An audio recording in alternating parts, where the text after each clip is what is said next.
Titik kumpul OPM bocor, operasi kilat TNI tembak 2 milisi KKB, Egyanus Kogoya CS kehilangan dukungan.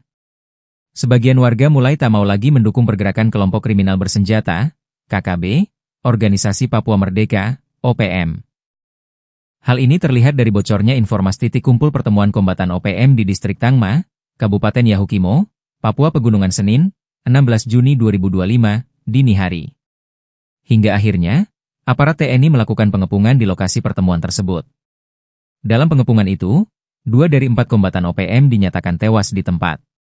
Kepala Pusat Penerangan TNI Maijen Christomei Sianturi menyebut operasi penegakan hukum berlangsung pada Senin, 16 Juni 2025, dini hari. Operasi penindakan itu dilakukan setelah memperoleh informasi dari masyarakat tentang keberadaan 4 anggota OPM di salah satu honai di Kampung Ligima. Kontak tembak pun sempat pecah dalam operasi itu, kendati berlangsung singkat.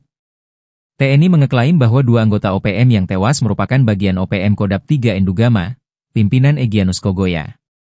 Christomei mengatakan, operasi dilaksanakan secara terukur dan profesional oleh prajurit TNI setelah menerima laporan dari masyarakat mengenai keberadaan 4 anggota OPM di salah satu honai di Kampung Ligima.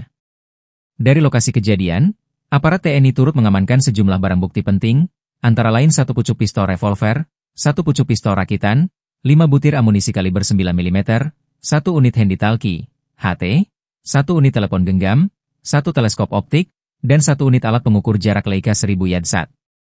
Christomei mengeklaim, langkah ini merupakan respons atas aksi kekerasan OPM sebelumnya yang menyerang pekerja pembangunan gereja di Wamena dan melakukan perusakan hutan untuk ladang ganja ilegal.